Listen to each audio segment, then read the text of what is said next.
O ministério e a direção do Espírito Santo. No vídeo de hoje, a segunda parte do texto, o campo missionário.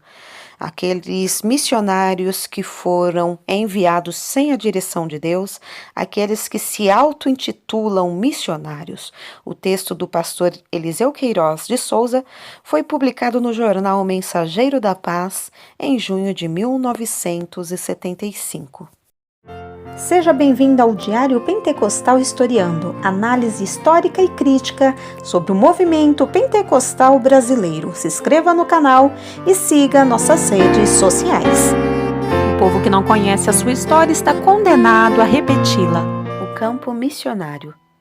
Terminamos o artigo anterior dizendo que o trabalho missionário precisa ser dirigido pelo Espírito Santo.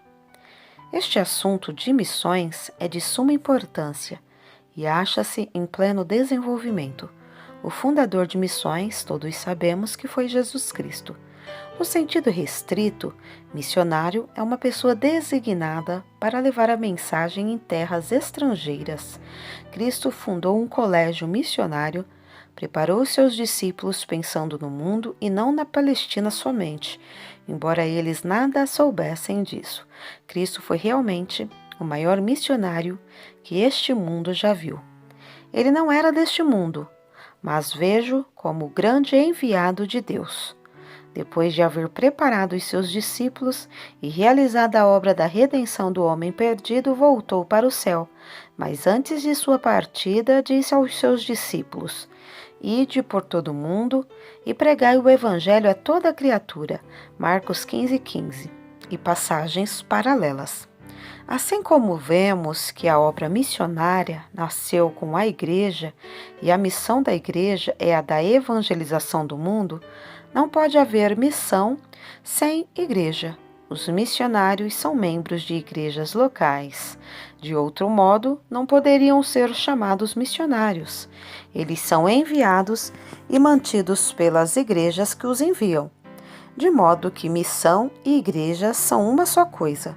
Nenhuma igreja deve enviar um missionário sem estar certa da direção do Espírito Santo, e ninguém deve sair ao campo de missões se não estiver certo da sua chamada para esse tão importante trabalho. Não se confundir direção com mero entusiasmo ou o desejo do obreiro. Nem todos os que mostram algum desejo são verdadeiramente chamados, e os que saem sem a direção autêntica do Espírito Santo nunca são bem-sucedidos. Pelo contrário, causam grandes estragos à obra e depois, não de muito tempo, voltam sem nada de notório ter realizado, senão o escândalo. Quando o missionário não tem a direção e a visão da obra, ele inverte a função da sua missão. Em vez de ser um ganhador de almas, anda de igreja em igreja pedindo dinheiro e negociando com miudezas e etc. Quando Deus envia, cuida também do seu enviado. Eu não sou contra que se ajude aos missionários. Já disse que eles são sustentados pelas igrejas. Nós aqui sempre temos dado boas ofertas a missionários e contribuímos também para as missões. Refiro-me àqueles que não trabalham, não produzem, estragam a obra e ainda para isso pedem dinheiro.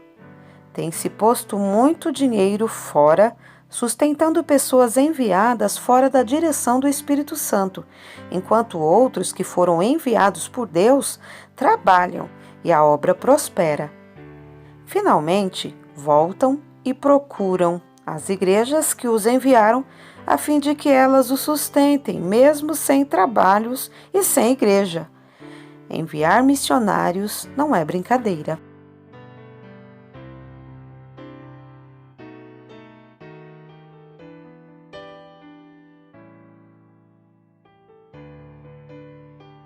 Outras vezes, a iniciativa é do próprio pastor da igreja local, que deseja ver sua igreja no campo missionário, competindo com outras que lá já estão. Então, ele mesmo escolhe um missionário dentre os seus cooperadores e o envia, mesmo que o enviado não sinta direção. Isso também é uma espécie de vaidade. Só Deus pode falar à pessoa que às vezes não está precisando em sair ao trabalho, especialmente no exterior, porque Ele chama, vocaciona e prepara o homem para a obra, como fez com Abraão, quando o chamou para deixar a sua terra e os seus parentes. Abraão foi e o Senhor foi com ele. Mas nós, homens, não podemos mandar outro sair sem que ele também sinta a direção do Espírito Santo. Se uma igreja deseja cooperar com a obra missionária, não quer isso dizer que ela seja obrigada a enviar um missionário. Poderá cooperar enviando ajuda em dinheiro para os que já se encontram no trabalho e esperar até que Deus chame um dos seus, se é que no seu campo existem. Mas isso é o que muitos não estão dispostos a fazer. Acham melhor mandar um missionário, nem que seja falsificado, isto é, não seja um autêntico missionário. Hoje em dia, se falsifica tudo, e no terreno religioso, as falsificações são abundantes. A Bíblia fala de falsos irmãos, falsos profetas e até falsos crentes. Esses negócios de falsos missionários aqui em São Paulo é como uma praga. Qualquer desviado, excluído de suas igrejas, junta um grupinho em torno de si e se intitula missionário. Aqui há muitos desse tipo. Eles se intitulam de pregadores de multidões, pregadores de cura divina, embora fique patente que as curas que eles dizem fazer são uma farsa e ninguém fica curado. Antes, as moléstias entre eles aumentam cada vez mais. Dizem também que oram por revelação do Espírito Santo. Não sei onde eles acham esse tipo de oração. Montam até escritórios, só com o fim de enganar a boa-fé dos menos esclarecidos e arranjar dinheiro. E nas suas reuniões, geralmente tiram 3 ofertas em cada reunião. Usam todos os tipos de ardis, especialmente preparados somente para tirar dinheiro do povo. Os tais não precisam ser enviados, são missionários só de nome. Bem disse deles o apóstolo São Paulo. São obreiros fraudulentos, transformando-se em apóstolos de Cristo. 2 de Coríntios 11 e 13. A fraude, além de ser pecado, é também um crime. Mas os tais não estão se incomodando com isso.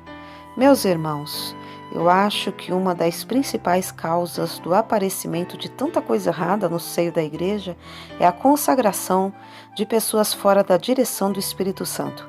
Um homem consagrado fora da direção do Espírito Santo, em vez de ser um pastor, ele vai ser um mercenário. E os mercenários têm causado grandes estragos no trabalho do Senhor, conforme veremos em próximo artigo. Não perca a parte 3 do texto O Ministério e a Direção do Espírito Santo. Na parte 3, o pastor Eliseu Queiroz de Souza vai falar sobre o avivamento e os seus segredos no ministério.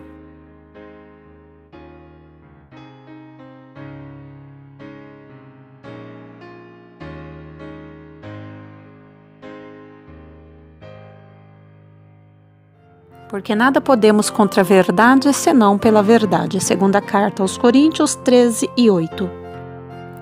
Se você gostou do conteúdo deste vídeo, se inscreva no canal, deixe o seu joinha, compartilhe e ative o sininho para receber do YouTube as notificações dos novos vídeos.